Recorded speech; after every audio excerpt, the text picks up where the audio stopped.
Pets Add Life, your guide to the latest in pet trends, products, and the joy of the human-animal bond, with Kristen Levine and Chris Bonifati, powered by the American Pet Products Association and Dog TV. Hello and welcome to another episode of Pets Add Life, the only show that you can bring your pet to. That's it. It's the only one. I am Chris Bonifati, and I'm joined by the fast action, never failing Kristen Levine and Tulip. Tulip's on camera right now. Look at that. It's special appearance. Bring your dog to podcast day. is July 8th, I guess we've decided. Bring your dog to podcast day. Kristen, how are we doing today? Oh, we're doing good. We're doing real good. Just staying cool. I got up really early today so I can take Tulip for her long walk. She gets one long walk each day, and it's just getting too darn hot to walk her in the middle of the day. So. Yeah, lucky dog getting that long walk. We love a long walk. My husband makes me carry this big stick with me when I walk in the early morning because we have bears here. So we live in the mountains. Are you Teddy Roosevelt? And he makes me carry this huge stick. Like, what am I going to do? Beat off a bear with a stick? Yeah, I don't know. Yeah. Hey, but it's better to have a stick and not need it than to have no stick and want for it. That is true. That's a good point. And that's pretty much his philosophy. Yeah, Teddy Roosevelt said that too. He said, "Walk quietly and carry a big stick, and it's better to have the stick than to want for it." Anyway, we've got some awesome sticks for you all. They come in pairs on the PAL podcast, where we will be doing reporting on two stories because we're journalists at heart. We will be recommending two products because we're influencers at heart. We will be interviewing two guests because we're interviewers at heart. And then at the end, we are going to be answering two of your questions because we are educators at heart. We wear many, many different hats on this show, all for you, dear listener, because we love you. And we love your pets. So let's go ahead and jump into a story time. Kristen and Chris present Storytime. I found an interesting story. I get this newsletter from Sidewalk Dog. Is your dog right or left pawed? And here's how to tell. Ooh, cool. Just like people have dominant hands, dogs can be right or left pawed. But unlike humans, where 90% of us are righties, dogs are way more balanced. So studies show that about 62% of dogs prefer their right paw, but a lot of dogs also show no preference at all and are ambilateral as opposed to ambidextrous. Ambilateral. But there are 4 fun tests that you can try if you want to figure out if your dog is left or right pawed. The first one is the step test. So when you want to watch for which paw your dog leads with when they get up from sitting or lying down.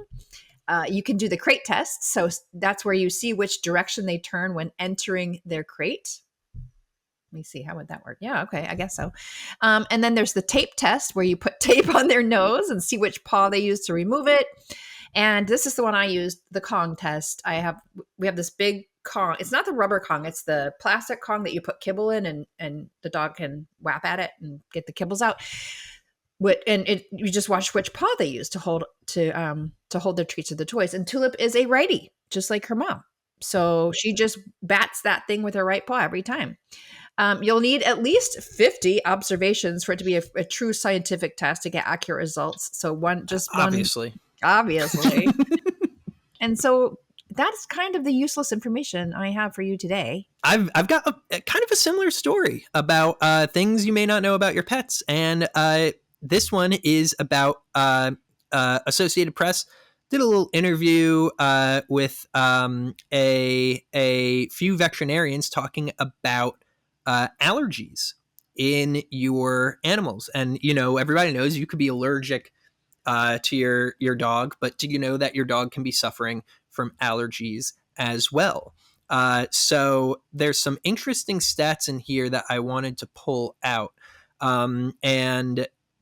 One is that 90% of dogs with allergies, it's like an outdoor external allergy. And this is something that is created by the environment, like pollen or certain types of grass. For example, when my parents moved, their dog started getting really dry around the mouth and nose. Turns out there was a type of grass that grew just 2 hours further upstate that was affecting the dog. A little bit of medication went a long way. So never rule out those allergies. The other 10% is typically dietary allergies, which you're going to know. If you bring your animal to the vet, that's something they're looking at, especially if they can't keep food down. But if you are experiencing a dog that has issues with their skin or their little nose or their little paws, don't rule out allergies as a possibility. Bring it up to your vet if they've never been tested. Testing can be incredibly expensive, but your vet has I don't want to say non-scientific, because all experimentation is science, including testing your dog's paw test 50 times to get a statistically significant result. They will recommend basically doing like elimination testing. So it's like, okay, check your house for mold. If you find mold, clean it up, see if the dog feels better. Try a different walking path that might have less tall grass. Does your dog feel better? Yes or no? So you don't necessarily have to go get an expensive allergy test. There are other ways to figure that out. And don't rule it out if your dog is having issues. Yeah. And by the way, allergies are the number one reason for veterinary visits, especially during spring and summer. Beyond the Leash, exploring the untold stories of pet passion and professionalism. Please join me in welcoming my friend, Dr. Andy Roark. He is a veterinarian, an international speaker, author, and media personality dedicated to helping veterinary professionals thrive and pet owners better understand their beloved animals.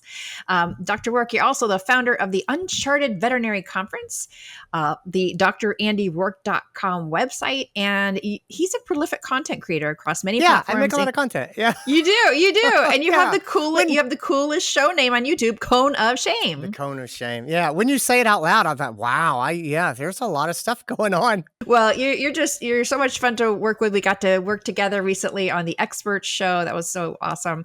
And so I thought I'll just kick it off with asking you, what inspired you to create the platforms that you've created beyond your veterinary practice? I got really passionate about this idea of like I don't want to make it too romantic, but like a hero's journey. Like I love the idea that you can be a veterinarian specifically. That's just always what I wanted to do. But Kristen, the way that if you were a veterinarian and you were going to create a vet hospital, you might create an entirely different hospital than I do. You might make a white glove, high service, hour-long appointment so that you could really explain things. And I might make something that is lower cost, high volume. We really want to keep this accessible, for all people. And both of those things can be equally wonderful in the world. And so I don't know why necessarily it spoke to me so strongly, but I really wanted to support veterinarians in sort of navigating their own, captaining their own ship and sort of taking their own skills where they wanted them to be. Like I wanted to support the people who wanted to be like James Harriet, and they're out on the road and they're going, you know what I mean? From farm to farm, those vets are out there, and like, what a wonderful, glorious life. And then also, I've got good friends that run a hospital in downtown Boston, and it is, they are really busy. They work out of a small space because it's downtown in Boston, and they're doing something that's really wonderful there. And so that diversity of how we can create, pet health, that just always just got me so excited. And so then I'm one of those people, when I learn something, I really want to share it. And so the whole thing has kind of been selfish in that it's all me learning and meeting people and talking to people that I'm excited about. And just sharing that out with the world. And so it started in vet school. I really kind of started thinking about what is possible and where are we all going and what do we all want to do? And then it's sort of spread out from there. The whole content creation thing is incredibly addictive because once you get an idea out there into the universe, you're like, but what if this other idea existed too? So tell me a bit about Cone of Shame. I love the name. The idea with the Cone of Shame show is, it originally started, and I did it as a YouTube show, and this was back years ago. This is like in the early 2000, oh no, 2010, somewhere around there. And so I wanted to make a show for pet owners, and I do improv comedy just as a hobby. Oh, there and we so go. So I wanted to do something that was fun and sort of make these videos, and I really sort of threw myself into it, and I did it for about a year or two, and I think I learned a lot of lessons about making a YouTube show and things like that. And I was juggling a lot, and my kids were fairly young, and I kind of decided to put it aside after a while. And I still love it. They still gets tons of views. It's amazing. People still find it, and it's funny and very positive about pet health. And so anyway, but I put it down, and I just love that show. I love the lighthearted, positive sort of feel that it had. And so anyway, so then I went on in my career. And so I'm traveling and I'm speaking and I'm working with veterinarians and doing all these different things, but I still practice. I mean, I came from the vet practice and drove home so I could talk to you guys. And, but I only practice about one day a week. And so I had this sort of creeping fear, like, what if I'm not good enough? Or what if my skills start to erode? Or, I'm not seeing as many cases as I used to see, and I still want to be really, really good. And so I had this idea, what if I made something for people like me where if I could make something and you could listen to it once a week, and so say 20 minutes of doctors talking about a case and really explaining why why the person did what they did, especially if I talk to really brilliant specialists, I think that I could listen to that and it would help me keep my edge sharp. It would help me be a good doctor. And so I have found that when I make things, the best thing I can do is make something that I genuinely want to exist. And that way my heart's in it. I know what I'm trying to do. And that's just kind of been my pattern from the very beginning. And so I started reaching out to these just brilliant doctors and saying, hey, look, I would tell them real cases. I would say, I saw this German Shepherd that was, 1 year old, and it was already showing pain in its hips. And I'm really worried about the long-term mobility. We worry about hip dysplasia in our German Shepherds, for example. And I would say, what can I do? And so I would reach out to an orthopedic surgeon who's writing the textbook, on limb abnormalities. And I couldn't believe it. They always said yes. They always said yes. And so I just had these amazing people coming on, and I would ask them these questions. And, it's funny. There's the biggest problems I run into in the podcast in the early days is I would be so focused on taking notes about what they were saying that I missed the opportunity to think of the next question. And so I'd have to say, I'm sorry, I have to let me pause for a second and think about the next question I have because I'm writing all these things down. But, oh man, I've seen just absolutely incredible people. And, one of the ones that's sort of most amazing for me is there will be these people who will come on and they will change sort of jobs multiple times, so they will come into vet medicine and they will be a veterinary technician, and then they will go and they will get a PhD in something, and it'll be something like a nutrition, and then they'll come back and then they'll go to vet, they'll go to vet school after that, and then they'll go into mental health or something, it's just, and now they're a pet grief counselor specialist with this. It's just incredible how these people just sort of stack up things in their life. And it's just, that stuff is always absolutely incredible to me. And just talking to people about kind of where they come from. I think there's a lot of veterinarians who go, I was born and I wanted to know, and I knew immediately I wanted to be a veterinarian. And I think that that's great. I think the people who are most interesting to me are the people who were not those people, but they found their way into vet medicine. And so they bounced around. I mean, there's people who went, I have a friend who's a financial analyst by training. And so she's a financial analyst. She was working in New York City on 9/11. The planes hit the tower and she thought, this is the only life that I have. And this is not what I want to do with it. And she went to vet school. Isn't that incredible? Yeah, that is incredible. Vet medicine, it has a beautiful outside appeal. Like if it was a house, it's got wonderful curb appeal. It's so rich, and you can do medicine in so many different ways. And the people are so interesting in what brought them to this profession. It's such a, it's one of the last vocations. So many people just have jobs. Vet medicine is still a vocation. It is still sort of I hate to say it's a calling, but there's definitely a piece to it of like, people come here looking for meaning and purpose. And I think that vet medicine still gives them that. And so those are the things that really like inspire me when I do sort of Kona Shame and when I talk to people in the profession. I've watched some of that content, and I realize you're creating it for veterinarians, but I, as a pet parent, really enjoy watching it too. It really like humanizes veterinarians, and it's really interesting to hear you talk to each other. So I'm sure pet parents like me are enjoying it as well.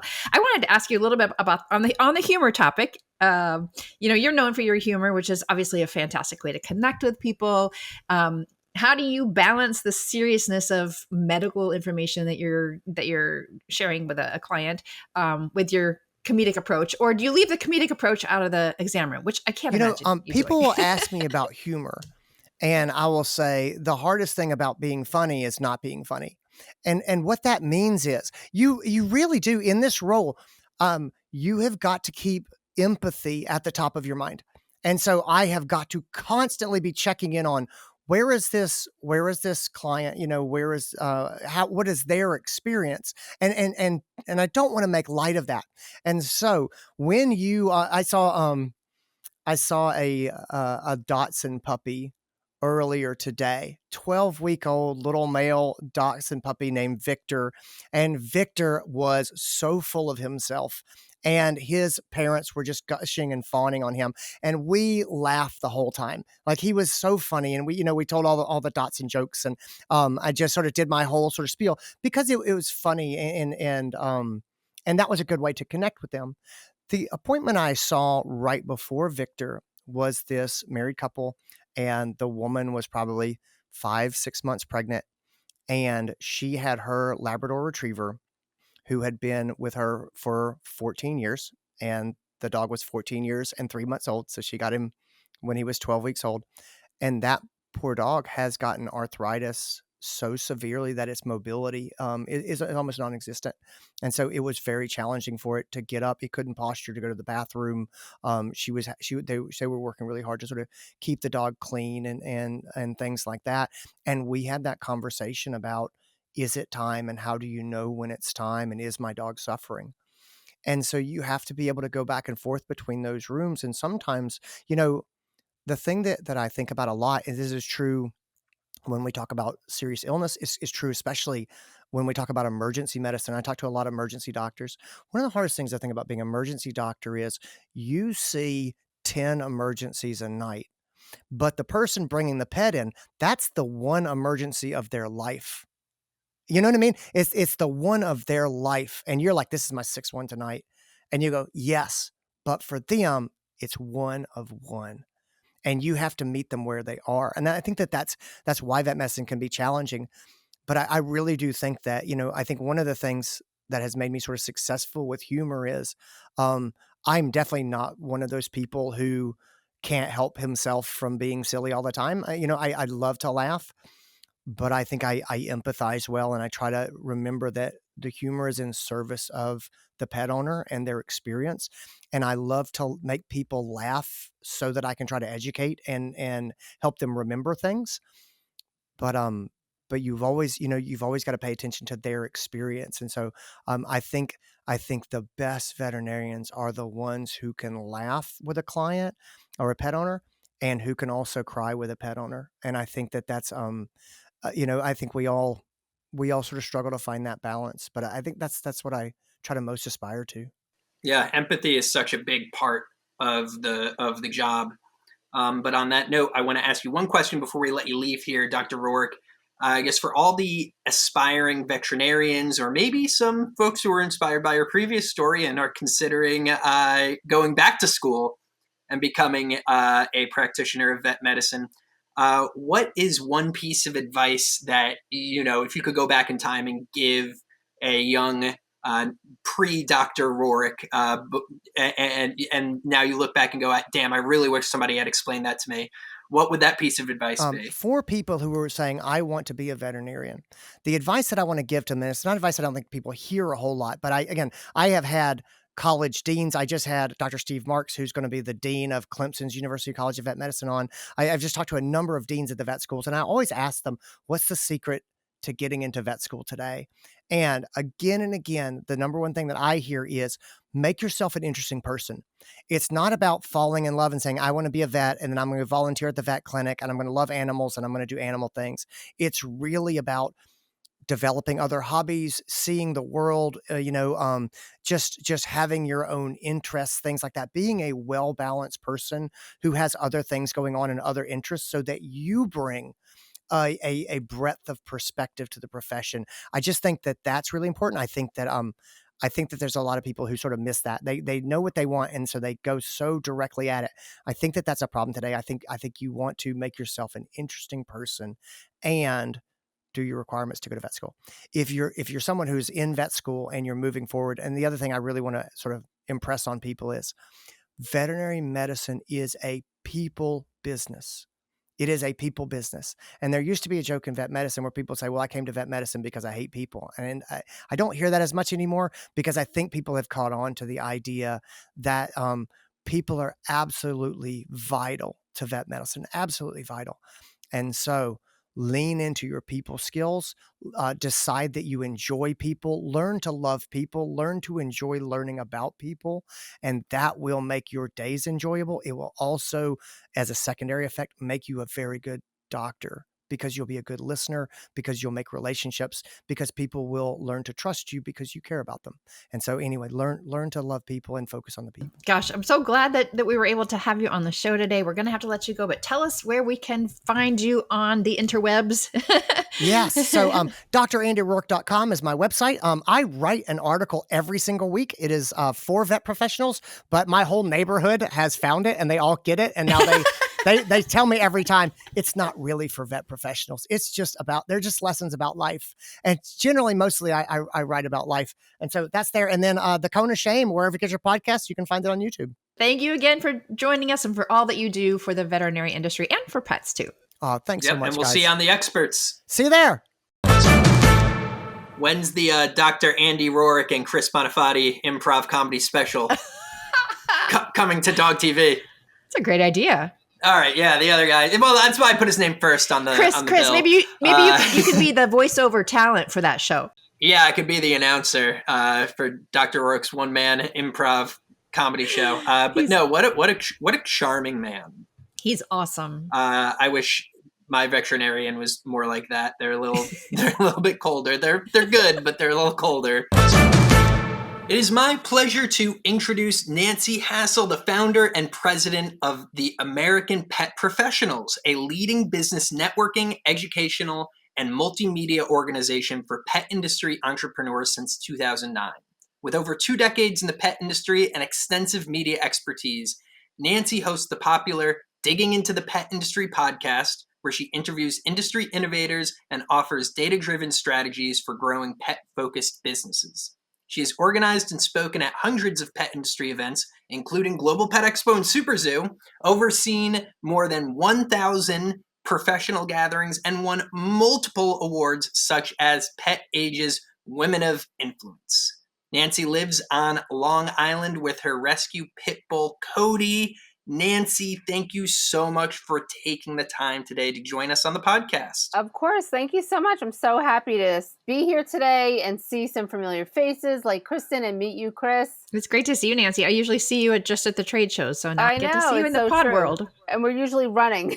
So I want to take us back to 2009 Sure. and sort of talk about the initial inception of American Pet Professionals and maybe talk a little bit about how it's evolved over the past 15 or so years. I have always had one foot in the pet industry. My background was in television and PR and did all that. And I was speaking at a entrepreneurial event on how to get your business into the news. Happened to be sitting next to a veterinarian, the only other pet pro in the room of like 50 to 60 people. And she said, are there any industry organizations here on Long Island? I just moved back. And I said, well, there's veterinary. But as I'm sitting there looking around, I was like, she's the third person in 2 weeks to ask me that exact same question. Maybe there's something here. And that was December of 2008. And in February of 2009, right in the middle of the recession, I said, you know what? I could host one of these. I put it out to the world and a press release out to the world. And we had our first networking event, and we had people from from all over Long Island, 3 different states, and all 5 boroughs of New York City show up. And I was like, whoa, this is needed. And at the end of that event, everybody was like, when's the next one? I was like, next month. I had no idea what was happening. I had to build a website. We built everything from scratch. We hosted in-person networking events for a while. And then about a year and a half in, I started having requests from people outside of my area to join. And I was like, wasn't thinking that far ahead. I was like, well, we're just trying to like get everybody here working together and help, people coming into the pet industry and that kind of thing. And we rebranded to American Pet Professionals at the end of 2013 and really haven't looked back since then. We have members all over the country. We've had members from all over the world. We are not rebranding again to international. It's a lot of work, but yeah, it's definitely, the things that have evolved is having members from, all over the country, right? So we were on Zoom hosting Zoom events and networking and webinars way before the pandemic. So that wasn't anything new for us because we host webinars, and our main goal with American Pet Professionals was not just the camaraderie and referrals and all those things, but really education, right? So we've hosted in-person networking events with an expert speaker. If it wasn't a topic I knew about, I would find the best speaker in our area or now online, in or out of the industry. So it's evolved in that way. Our core mission is the same since we started, helping pet professionals, helping pet parents, and hoping all of the education and information that we provide our pet professionals trickles down to the pet and helps them. Yeah, well, you've done an incredible job, discovering an unmet need and just taking it internationally. And I don't know anybody that doesn't know about American Pet Professionals. So kudos to you for that. And I also, it's also fun to interview other podcasters because you have a podcast called Digging into the Pet Industry. And just curious to know what are your goals with that podcast, and how do you choose guests that will resonate with aspiring pet entrepreneurs? Yeah, for sure. So we used to host like live shows on Instagram and Facebook and like just on social media. And it was glitchy and weird. You couldn't, like, it just wasn't like what I wanted to do. And I had found a producer at the time who wanted to help launch live events like a podcast. And I was like, she was one of our members, and I was like, do you do podcasts? And we started from there, and we have evolved with that. We've tried a couple of different platforms to do it on, but we really wanted to, I love digging in to find out what other people have done before they've come into the pet industry. Because one of the things that I have noticed in my career in the pet industry, and maybe Kristen, you've noticed this too, doing the PR for clients, they would not share their full story and their background with you. And then I would find out some of the, not the accolades, but their experience. And I'm like, wait a minute, hold the horse. I'm like, this is the story. I know you're opening a new whatever, or you're launching a new whatever, or you're having this event, but this is a story that the media is going to grab onto, not necessarily just that. And so that's part of what I do at Digging into the Pet Industry. We primarily host just guests from American Pet Professionals, so our members, so we keep everything in-house. We've had special guests from time to time here and there when our schedule allows. But it's also, bringing some of that, fortitude and knowledge from our guests to our listeners, to our viewers, to get that information, just like a lot of other podcasts out there. But I really just like to go back before everybody got into the pet industry, what led you to it. I really love that story. You were saying before that you were in, television. That was kind of the path you were going down. So do you find that having, I think a lot of people who enter the pet space, it wasn't their first choice, but it kind of fell on their laps, and they're so passionate about it. Would you say that background really lends some credence to doing both the podcast and the live events? It's a lot of chaotic improv and those types of things. So how does your sort of professional experience lead into being able to succeed in your mission to inevitably help all these pets? I would say to anybody watching that is nervous about being on camera or being heard, you don't like how you look, you sound, I'm from Long Island. People are always like, where in New York are you from? Like that hear me talking. I'm like, you can't tell? You haven't figured it out? I can't tell. But, my background in TV, I was behind the scenes. So I was a full-on deer in headlights if the camera showed up, literally running the heck out of there when our producers came and was like, hey, we need extra people. So that took a long time to get over being on camera. And going way back to like Periscope, like the first live streaming thing on your phone, right? Oh yeah. I was like, no, I'm not doing it. I can't take on another. And then of course my media background, it sucked me right in. I saw a couple of the people and I was like, oh, this is interesting.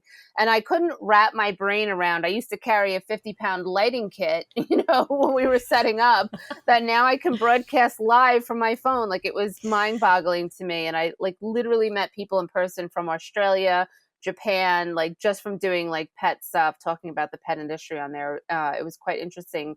So I think it does help, but it took me to get over that hump of, just like speaking at an industry event. It's very nerve wracking. Even if you've done it for as long as I've done it, you still want to do a good job. You want to represent, if you're speaking at Global or Super Zoo or any of the other places, well, you want to represent yourself well, So I am one that does a lot of preparation, whether I'm speaking or doing a live podcast. I always rehearse a little bit before.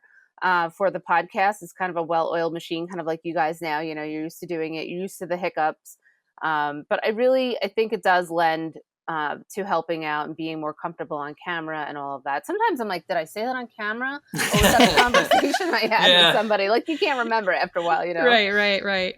So Nancy, well, actually, I know the three of us, because we all work in the pet industry, we hear a lot of this from people where they say, oh, you're so lucky. I would love to work in the pet industry. And a lot of people think we work with pets all day, but what would you say for our listeners who are primarily pet parents? And I'm sure we have many, pet industry listeners as well. But if you are not in the pet industry and it's something you've always thought about doing, what makes a great pet entrepreneur or a great qualities to be in the pet industry? Of course, the easiest thing is that we all love pets, right? And that's like the levels of playing field for anybody coming into the pet industry, whether you're coming from a corporate background or you're dreaming of doing it. I remember in those days of dreaming of doing it, and a lot of pet professionals have gone through different things to try, right? Maybe you were a pet sitter, maybe you were a dog trainer, maybe you did this, maybe you did that, until you finally land on something that you're like, oh, this is what I want to do. And that's kind of a natural path to, becoming part of the pet industry. If you're looking to be an entrepreneur, maybe you have a great product idea.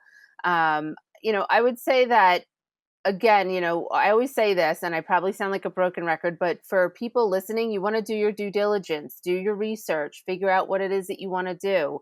I did that for years. I thought I wanted to open a doggy daycare for many years, and I went and toured a lot of doggy daycares, and I was like, nope, not for me. I definitely don't want the liability, the responsibility. It's a lot of work.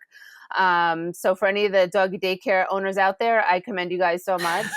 And trying different things, and don't be afraid to try different things. I think, the pet professional world is just probably one of the friendliest pet industries. I ask that question a lot for people that are from different backgrounds, like, what is different now that you're in the pet industry? And they all say the same thing. Like, people are just so willing to help and so excited to meet you. And I think, Kristen, you and I have known each other for a long time. We know that. Every show we go to, we're so excited to meet somebody that's new in the industry, right?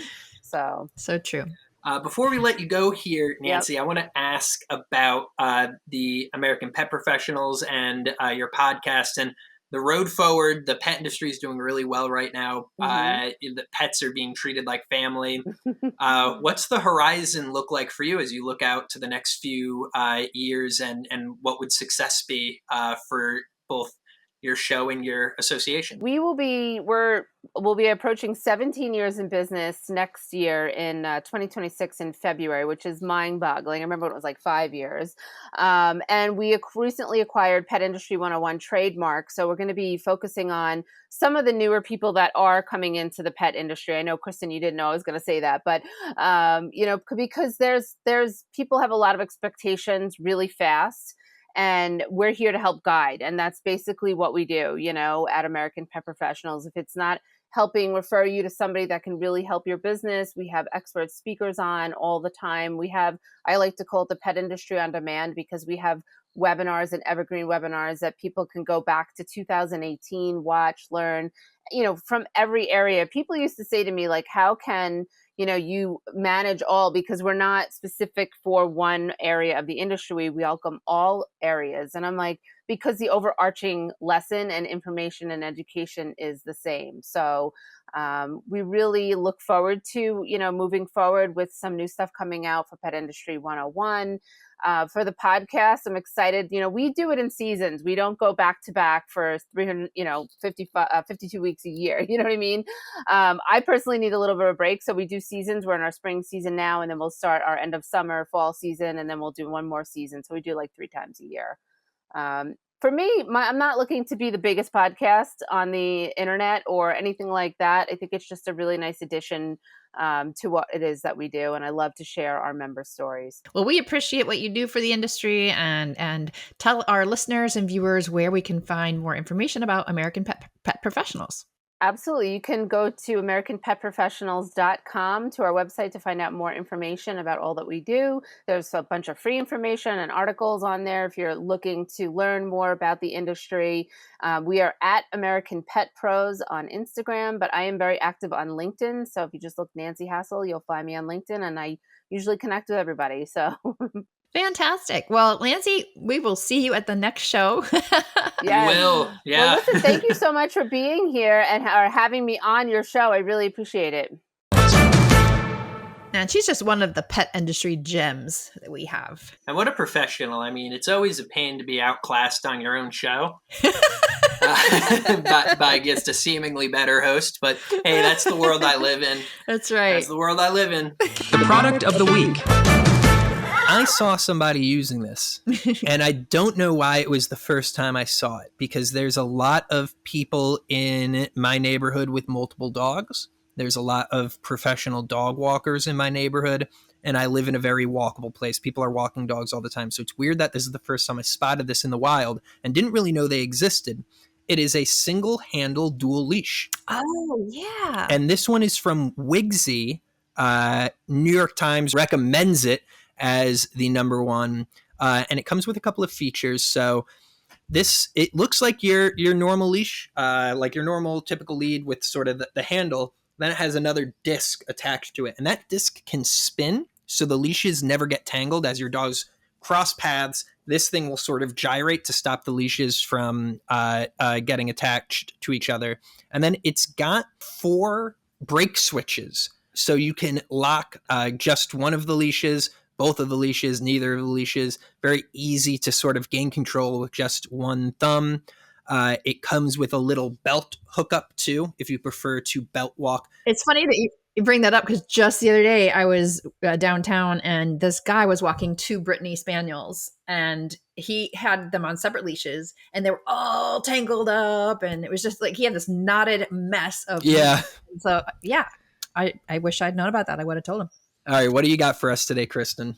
Okay, so I've got a fun product for your cat this summer. It is from a company called Cat It. They make super cool cat products. It's called the Creamy Ice Pop Silicone Tray. This is for to make frozen cat treats. And I came across this because I was looking for something fun for your cat in the summertime. And so a lot of cats do like frozen treats, especially if they're the right kind of treats. So, by the way, if you get this mold, you get a 2-pack, so you can keep one for yourself and give one to a friend. It comes with, let's see how many little treat holders are in this thing. Looks like 1, 2, 3, 4, 6 treat holders. It's food grade, dishwasher safe, silicone, super easy to clean. And then I was thinking, well, what would I put in these little pockets to freeze? And they had some suggestions. It says you can put some tuna in there, either blended with water or mixed with, some broth. You could use salmon, plain cooked salmon can be blended into like a frozen savory treat. And then frozen peas. I never heard that as a snack that cats would like. But bottom line, something fun for the kids to do maybe is make these little cat treats, pop them in the freezer, and then they pop right out of the silicone and your cat can enjoy. There we go. Everybody deserves a freeze pop in these summer months, even the cats. Everybody gets a freeze pop. Q&As.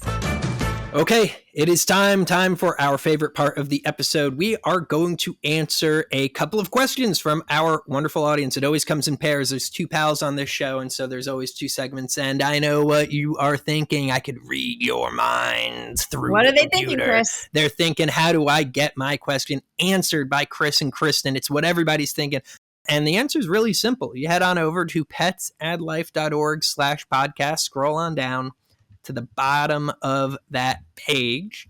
You'll see a little form. You just fill out the little form to have your question answered by Chris and Kristen. Or if you're feeling as brave as the inventor of cat milk, you can record a voice memo. Record a voice memo right on your computer, send it in, and you may hear your question played live on these air waves. Okay. I've got a question for you, Kristen. This is from David in Seattle. David asks, my pet seems to be gaining weight and I'm worried about their health.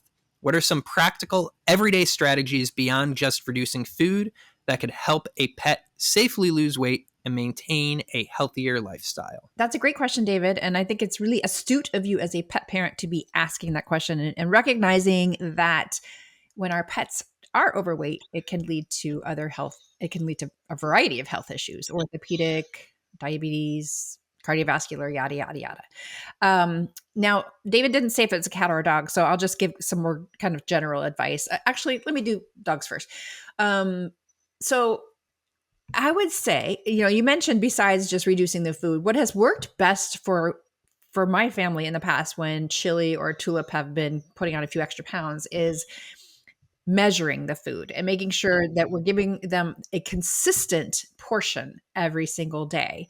And what we did is we used actually, I think we must have talked to our vet about how many calories they actually needed. And then you can look at the back of the bag of food or can or whatever, however you're feeding them. And you just measure out that many calories each day. And my dogs typically get fed in the morning and at dinner time. So making sure that they're maybe getting fed twice a day, or taking whatever the total calories they need and splitting that into multiple 2 or 3 times a day so that, that kind of smooths out the metabolism. Limiting treats. And by that, I mean, let's say you were not going to exceed your dog's calories if you just give them 3 treats a day. Well, what I would do is set those 3 treats out in the morning. And when you're done giving those treats for the day, that's it, no more. But if you just go into the bag and handing a treat randomly, it's very easy to overtreat your pet. Regular exercise, of course, is important. And depending on your pet's health and weight and age, you'll want to, exercise them accordingly. And then for kitties, I know it's very important that for an overweight cat that they not lose weight quickly. So you don't want to do anything drastic, right, Chris? Like if just the changes need to be smaller, need to take place over a longer period of time. And, a half pound of weight loss on a cat is a celebration. So I would definitely talk to your vet if your cat is severely overweight about putting them on a very safe and healthy weight loss plan. One thing I'll say about the cats, early on, if you could get them grazing, they will regulate their own weight. But if you introduce scarcity early, they will assume that there's no more food ever, and every day's a battle. Tiger, we're really lucky, regulates her own diet. She gets a little bit of wet food every day, but the dry food just stays out. But she was raised that way, and so she knows that there will be food, so she only eats as much as she's hungry for. So we got a little lucky there. But I know that probably isn't your case here, David, but for those listening who are like, how do I set my new cat on a healthy path? That would be a good recommendation. Earlier on the episode, we had the incredible Dr. Andy Roark on, and I think he's going to be the perfect person to answer this question. So, Dr. Roark, welcome back onto the show. You guys again. Yeah, I know. We do have this great question here from Sarah in Denver. Sarah, thank you for your question. She asks, what's the single most impactful thing a pet owner can do to help prevent dental disease in their dog or cat, even if daily brushing isn't feasible? Really, if we talk about the lifespan of pets, keeping your pets happy and healthy for as long as possible, there's 2 things at the top of the list. It's weight management and dental health. Like those are the two lurkers that really shorten lifespan. So I love this question. Now, there's a lot of pets that really, they do not want to have their teeth brushed. Go figure. I know, you totally get it, right? I mean, imagine you didn't know what was going on and someone that you love and trust is forcing your mouth open and sticking this plastic stick in your mouth. And so I totally get it. The one thing I would jump back and say, what really changed the game for me in brushing teeth is you got to slow down and treat this like a training exercise. And so treat, touch the gums, treat, touch the gums, and just don't use a pokey, scary brush. Start with your finger. Start with a gauze pad. Those little infant finger brushes they have for babies that are like rubber that go over your finger and have little bristles on one side. Something like those are great. And you don't use toothpaste. Don't make it weird, but just will they let you gently lift their lip up and then touch their teeth? And then can they get a treat? And can we work slowly like this? Not over a day. I mean, it'll be days, but can you get to the place where they will let you use a gauze pad to wipe on their teeth or a little finger brush? The other thing to remember is with toothpaste, it's not like ours. It doesn't need that friction. You don't have to get in there and scrub. If you can wipe the enzymatic toothpaste onto the teeth, just on the outside of the teeth, man, you're doing so good. And so if you can slow down, take your time, treat, train, work up to that, that's fantastic. Beyond that, we're really starting to look at things like dental chews, and there's a couple of different brands that we've seen. Greenies are the classics that have got a lot of research behind them. There's another company called Whimsies that, again, they're like those sort of dental chews. We've got to balance those with the nutritional impact that they have. And so I do love those chews. They're not calorie free. We might have to cut out treats in other areas if we're doing dental treats. But anyway, but the dental treats can be good. Beyond that, if we're still there, then I would say, hey, when we start to have dental tartar accumulation, when the vet tells us that we've got a little bit of gingivitis, honestly, you can do this at home. This is another great thing for involved pet owners. Work on with your pet, getting them comfortable so that they allow you to lift their lip up and take a look at their teeth, and then just look. And when you start to see that brown tartar building up, if you start to see redness of the gums around the top of the teeth, we're getting to the place where we're getting a little bit of dental disease, and it may be time to get those teeth cleaned. And my sort of take with this is, it's better to do it early when you don't have any problems. It's going to be much more affordable for you. Just get it done. I see a lot of people who they don't want to get their teeth professionally cleaned and they put it off, and then they end up with a lot of problems that they're having to address. And it's just a much bigger thing. And so anyway, if you know that you're not going to be able to brush teeth, if you know that you're doing the dental chews and you're still having problems, go ahead and start to plan on a regular wellness plan and just commit yourself to getting those teeth cleaned. My dog Phoenix, I had to get his teeth cleaned every year after about age 5, just once a year. I just did it.